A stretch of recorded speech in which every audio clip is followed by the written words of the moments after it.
አቢ ማሳጅ ግን ብቻ እኮ ነው የወሰደው።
There's never a nice time to come up to Sunderland to play them. But if you were wanting good conditions on the 8th of November, this is as good as you will get. Usually the wind's howling, it's cold, it's wet and horrible. This is good conditions for Arsenal. And Isidore is discomforting David Raya in the Arsenal goal. He's kept 7 consecutive clean sheets. Arsenal 8. That includes a League Cup tie, which Kepa played in instead. And a chance here for Sunderland to execute the first of what may be several long throws.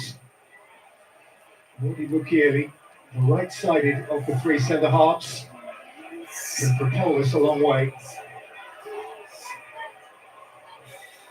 And only when our referee, Craig Pawson, has transported a flag from one side of the stadium to the other. Which, when he reaches the other side, he may realise wasn't absolutely necessary. You can never have too many. At least it goes fair.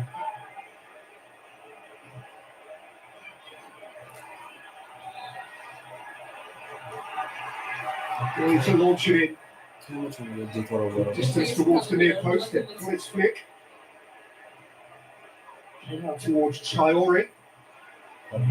Chased away by Timber, though he, in turn, was chased up by the English Enzo the Fray.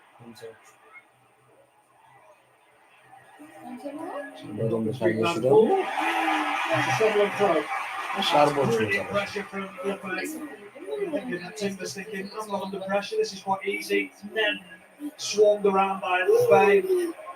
Under pressure. It's another long throw that they have to defend early in this game, Arsenal. The one thing Arsenal have in abundance is height. Players that want to go and attack the ball. Ballard is a menace in these situations. He's right inside the 6-yard box. Mukiele to try and cause chaos again. It was flick, it's pulled away by Declan Rice, and Arsenal for now are off the hook. Trossard, once again.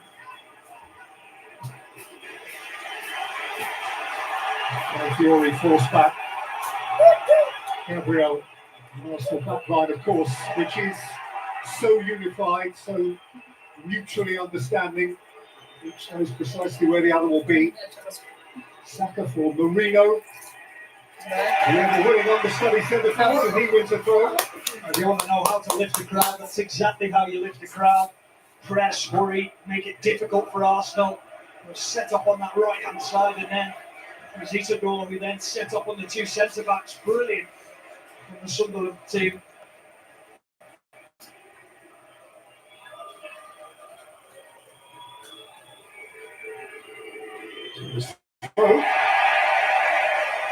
Timber is Marino, who's been scoring goals through the autumn for his club and his country.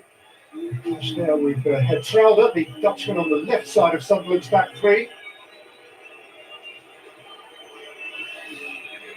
And we've long since understood now that even the great Arsenal are not so pure as to be above a long throw themselves.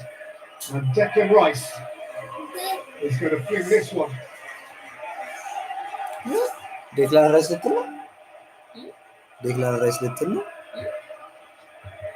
Declan Rice This little doesn't reach the near post, but he does Zamasz? pick up the extras. Fury stood in his way.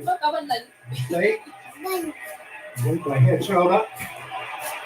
Welcome in by Isidore, who is such a handful. Plays it, he intended into the path of Traore. Yeah, brilliant from Isidore. The hold-up play is outstanding. The strength to hold off Declan Rice, and then it's the next part that has to be better. You don't have to hit his feet, just have to put it down the left-hand channel so it can't run onto the goalkeeper. Saliba. Saliba. Trossard. Sweet first touch. Fury. Trossard. Trossard. Eze. Eze. Trossard. So once more looking at Trehu. It's Trossard. Trossard across Ballard. Not across in front of Marino. Isidore clear, and there's no one who's trying to pursue it, and the referee's whistle has gone. Clash of heads. Well, this is outstanding defending from Dan Ballard, and it had to be because the ball in is just outstanding from Trossard. Puts it into such a dangerous area, and you're thinking, Marino's thinking, I'll get across that. He catches an elbow to the head. It's unintentional from Ballard, but what he does is he makes sure one thing, Marino's not getting across him. He's not getting that first contact. Brilliant defending. Dan Ballard actually is an Arsenal boy, born in Stevenage, Hertfordshire, just north of London. He joined the Arsenal Academy at the age of 8. He signed professional for them in June of 2018, and then went off to Swindon and Blackpool and Millwall before coming up to the North East in 2022. And he, I'm sure, meant no harm with his challenge, but that flailing arm clearly has left Mikel Marino feeling uncomfortable. Yeah, it will hurt. Like I said, there's no intention from Dan Ballard at all. It's just using his arms, making sure that Marino can't get that run across him. But it will hurt. I mean, the side of the head, not nice at all. Just hope to see him back to his feet and that he can continue the game.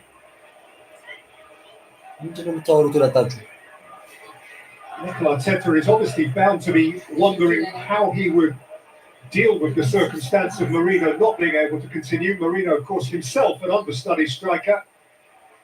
He has on his bench just young Andre Harriman Anous, who is a centre forward. He's only 17 years old.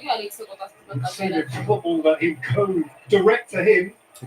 He's there, backs down, but of course, creative players generally from behind or wide of a central striker. Yeah, I think if it was going to happen, he needed to make this change. I think when Eri comes onto the left-hand side and he moves Trossard through the middle, or he plays one area as a false 9 and allows him to come up a little bit deeper and crowd that midfield area even more. He could actually go with Eze up front as well. He's got enough options, Mikel Arteta, and that's also the beauty of the work that they've done throughout the summer to strengthen the squad. There is the central figure, or so he has been in the build-up to this game, Granit Xhaka, who has, of course, a substantial Arsenal past, nearly 300 games for Arsenal, who paid Borussia Mönchengladbach $45 million for his services in May 2016. Leverkusen paid Arsenal in turn $27.9 million to take him away in July of 2023, and Sunderland paid $17 million to bring him back at the age of 34. Yeah, I think one of the big things is this will be a hugely emotional game for him. It's hard to control those emotions as well. Luckily for him, he's got age on his side where he's been through experiences before. He'll rely a lot on those experiences.